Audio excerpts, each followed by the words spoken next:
There's a major crisis facing healthcare facilities management. We have aging employees, aging buildings, and aging infrastructure.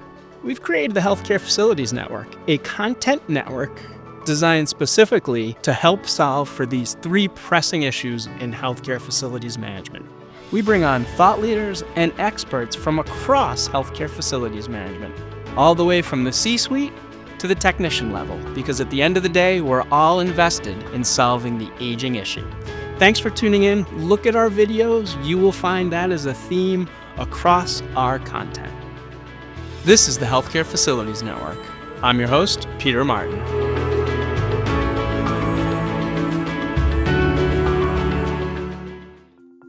Hello, and thanks for clicking on this video. Something a little bit different today, a little bit shorter.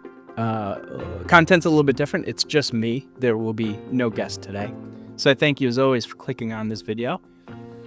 I'm going to be presenting at the ASHE Innovation Conference in Columbus, July 27th to the 31st. The session is called the Healthcare Facility Professionals Toolbox. Now, this brief presentation is not to promote that, but I'm putting that presentation together, putting the finishing touches on it. I was actually supposed to be presenting with Jeff O'Neill, Vice President from RWJ Barnabas Health in New Jersey, but Jeff is going to be opening a hospital around that time, and so Jeff had to bow out. So I'll miss Jeff on this presentation. We did one together last year at the ASHE Innovation Conference and had a great time. But as I'm putting this presentation together, a thought crystallized in me, and it has to do with a turnover at the C-level in hospitals and healthcare. And, I started to see this when I was with Goslin Martin, when we were doing recruiting,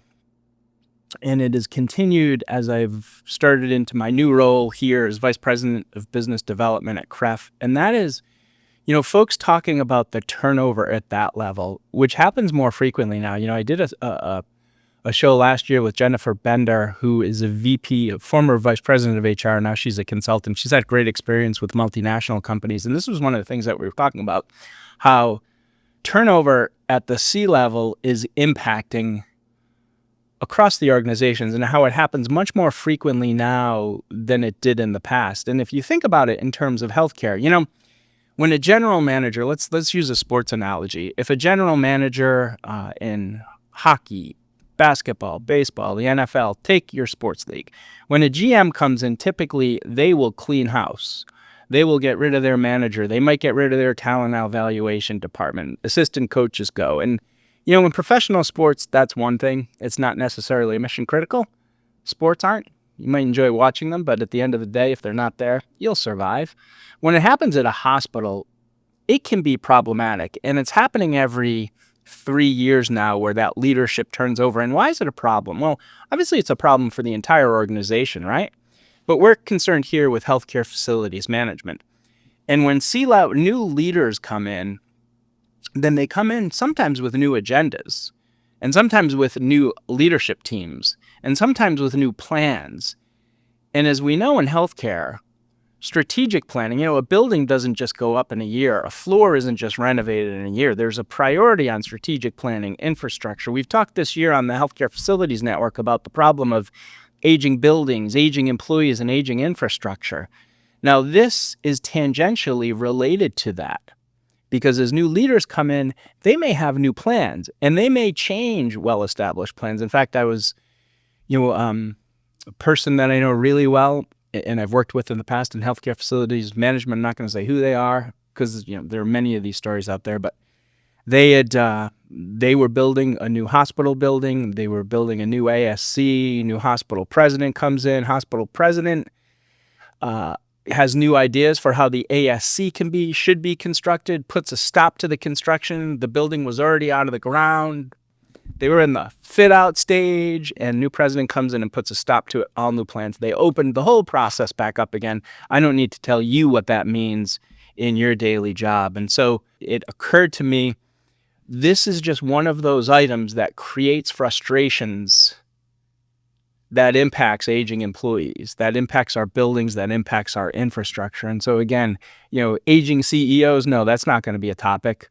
But when it turns over every 2 to 3 years, there's definitely an impact that's felt. And I was looking, I wanted to see what the number said, and from executive turnover trends, CEO turnover. Hospital CEO turnover rates have risen to between 20 and 22%, marking a notable increase from the 16% rate observed in previous years. This is for 2024. CFO turnover. The turnover rate for healthcare CFOs reached 14.2% in the first half of 2024. That's the highest in 3 years. Executive intentions. A survey by AMN Healthcare found that 66% of healthcare provider leaders intend to seek new positions within the next year, with 12% planning to do so immediately. And so the numbers do confirm some of the anecdotal. And you know what? At the C-level, they're no different than employees in every department of the hospital. Employees are much less apt to stay 4 or 5 years like they used to. They turn over every 2 to 3 years, and we're seeing it at the executive level. The problem at the executive level is that it has a big impact on the hospital, has a big impact on the future. We know, right? We know that hospital leadership, and I'm not putting this out there as a negative, they all love to go to the groundbreaking, have the shovel that has the date and the project hanging in the office. They love to get the shovel at the beginning. They love to get the picture at the end when you cut the ribbon. But you in healthcare facilities management, we in healthcare facilities management, we deal with the middle, and the middle is where the problems and the pain are. And if the person who puts the shovel into the ground at the beginning isn't there to cut the ribbon at the end, sometimes that causes problems for us. And I think it's a real issue, and it does play into our overriding issue for 2025, aging employees, aging buildings, aging infrastructure. So that's just a thought I want to throw out there. I hope that if you are going to the ASHE Innovation Conference in Columbus, you come to the session. It's Monday at 4 o'clock if you're planning. I just got that the other day, the timing of it. So it's Healthcare Facility Professionals Toolbox. This is kind of the issue that we talk about in there. We always, in healthcare facilities management, you optimize your buildings all the time. You optimize your boilers, you optimize your generators, you make sure that all your MEP equipment is running well, or try to get it running well to the extent you can, but you never really optimize yourself or your career. So this session at the ASHE Annual will be looking more at your career and how you should optimize your career, because we never know what's coming down the road these days. Everything changes so quickly.